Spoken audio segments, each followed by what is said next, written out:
Bendiga. Amén. El Señor le bendiga más. Amén. Damos gracias al Señor por la oportunidad para que estar teniendo la exhortación de su palabra.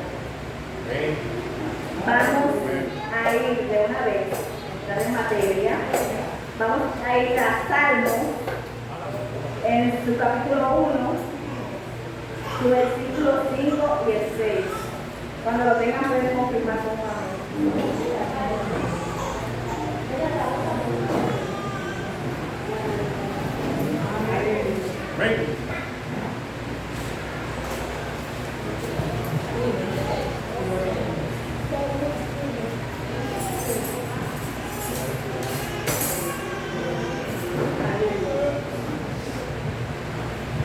Leemos bajo la autoridad del Padre, Hijo y Espíritu Santo. Amén. Por tanto, no se levantarán los malos en el juicio, ni los pecadores en la congregación de los justos, porque Jehová conoce el camino de los justos, mas la senda de los malos perecerá. Damos gracias al Señor por su palabra. Amén. Aleluya. Santo Dios. En lo que pude estar leyendo sobre este salmo, pude notar que la verdadera felicidad depende de nuestra relación con Dios, porque si somos justos, Él nos va a ayudar y nos va a guiar para que seamos bendecidos por Él. Pienso que el principal problema del impío, ya sea de la persona que no conocía a Dios, es que ellos se basan en vivir el presente. O sea, y obvio que no está mal, pero que no se preocupan, no se preparan para lo que puede venir después. Se niegan a aceptar que después de la muerte tenemos un juicio. Hay muchas personas que no están conscientes de que luego de la muerte vamos a tener un juicio. La Biblia nos dice que al final de nuestros días seremos juzgados por Dios, ya que Él es el juez que juzgará a todas las naciones.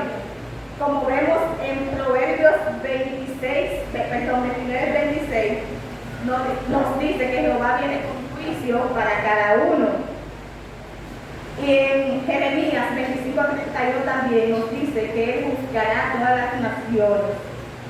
El mensaje del juicio está escrito para advertirnos, para llamarnos, para que tengamos una buena relación con Dios, para el arrepentimiento y para que podamos creer y confiar en Cristo.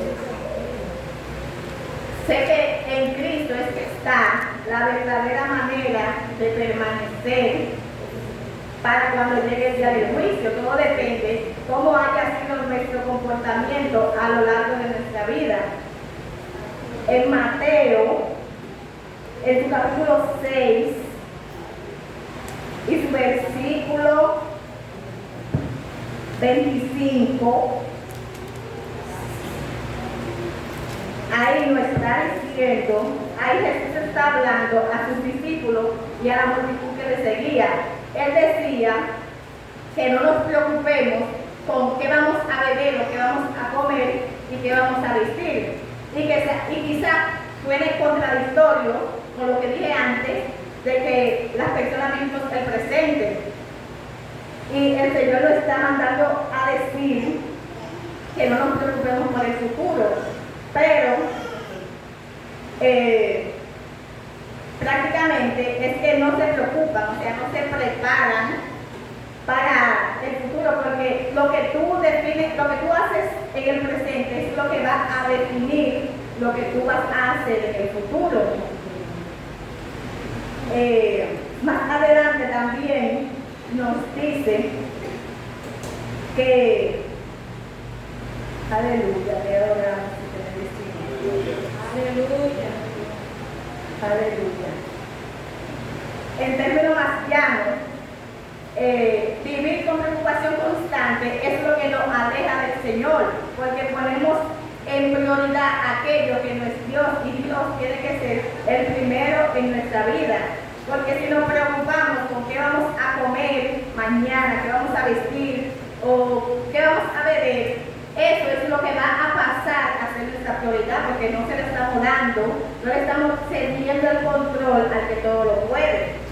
Entonces, eso pasaría a ser nuestro Dios, por así decirlo, porque Cristo todo lo puede. Y si nos preocupamos, ¿qué voy a cocinar más tarde? ¿Qué voy a hacer? ¿Qué voy a hacer? Eso nos va a atormentar, porque no vamos a estar conscientes de qué tenemos planeado realmente. Estas son las lecciones que se analizan y nos dedicamos a prestarle atención. Al prestarle atención nos confirma que tenemos que confiar en Dios. Y no solo confiar, sino cederle el control total de nuestra vida. Porque sencillamente Él lo tiene todo calculado. Nosotros vemos el ahora, pero Dios conoce nuestro futuro y lo que va a pasar más adelante. Y más adelante, en ese mismo versículo, en el 32, nos dice: porque los gentiles buscan todas estas cosas, pero vuestro Padre Celestial sabe que tenéis necesidad de todas estas cosas. Aleluya. Gloria a Jesús. Aleluya. Te adoramos. Como lo dice ahí, es nuestro Padre Celestial. Nosotros como padres a veces queremos darle todo a nuestros hijos, a veces sin ellos merecerlo. ¿Qué más nuestro Padre Celestial, que es el dueño de todo, el dueño del oro y la plata, el dueño del mundo? Y si nosotros no confiamos en Él para dejar todo en sus manos, ¿qué vida estamos viviendo? Aleluya. En el versículo 33, es un versículo muy conocido por todos, que nos dice: mas buscad primeramente el reino de Dios y su justicia, y todas estas cosas os serán añadidas.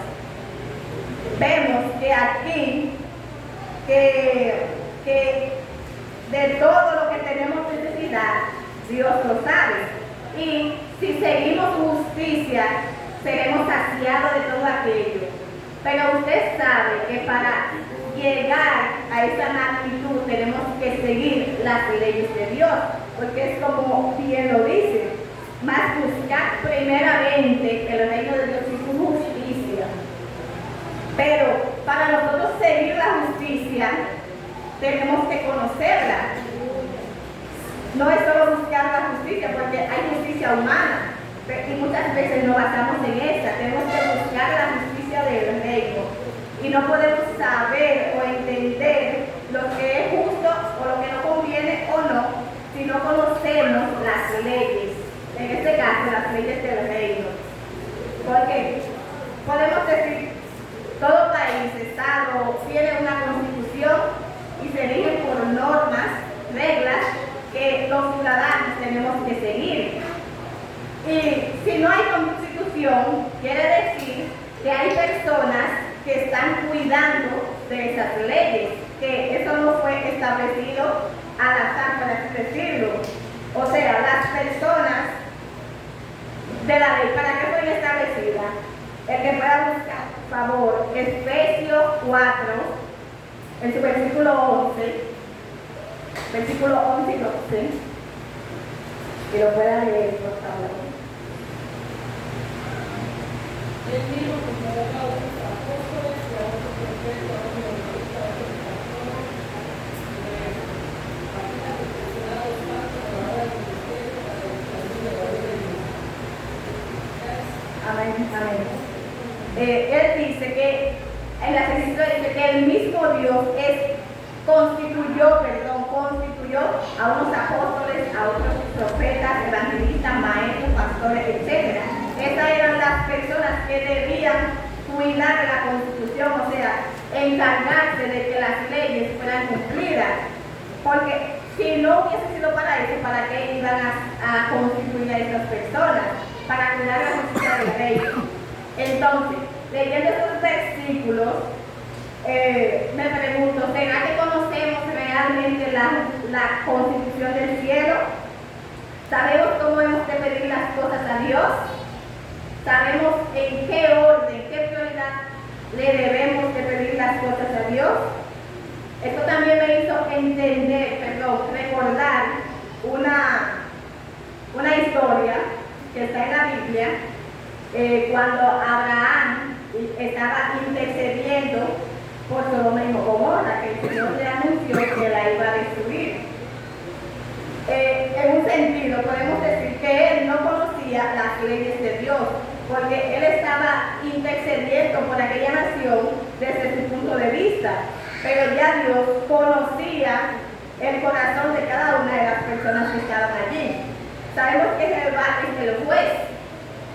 Él prácticamente estaba cuestionando las decisiones que Dios ya había tomado sobre por qué lo iba a destruir, que si hubiesen 50 justos, que si él iba a destruir los justos con el impío. Él hasta cuestionó a Dios y le dijo: el juez de toda la tierra no ha de hacer lo que es justo. O sea, él estaba, por así decirlo, dudando de la justicia de Dios, porque él intercedió: Señor, si hay 50, igual lo vas a destruir el justo con el impío. Y el Señor le dijo que no. Volvió y siguió. Y si hay 45, el Señor le dijo que no. Llegó hasta un punto que se quedó sin argumento, porque era que Dios ya sabía que en aquella nación no había un justo.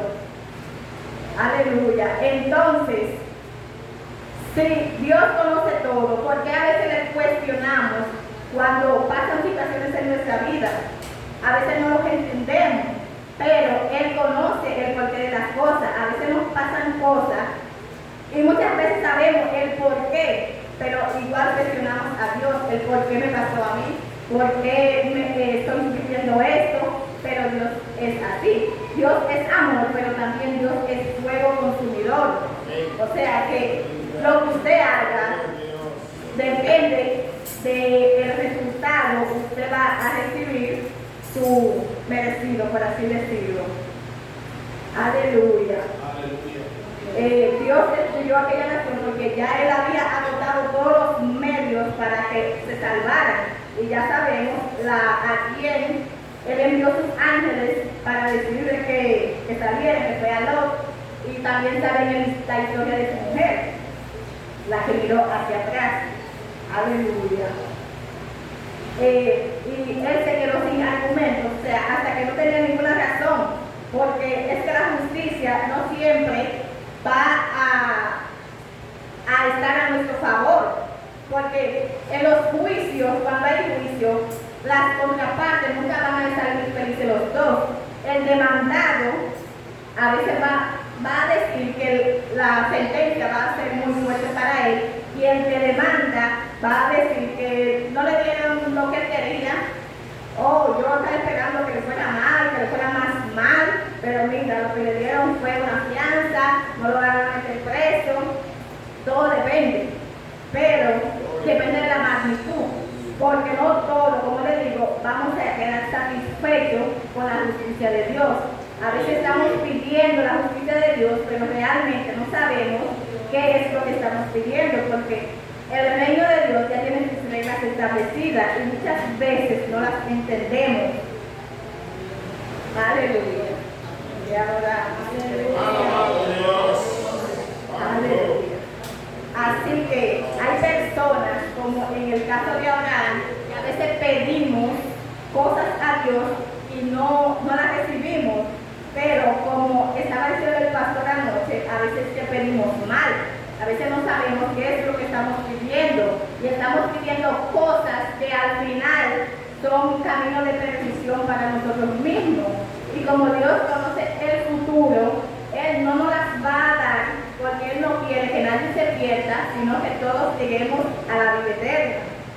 Porque Él es un Dios de amor y no quiere, aleluya, darnos nada que nos pueda hacer de camino de tropiezo.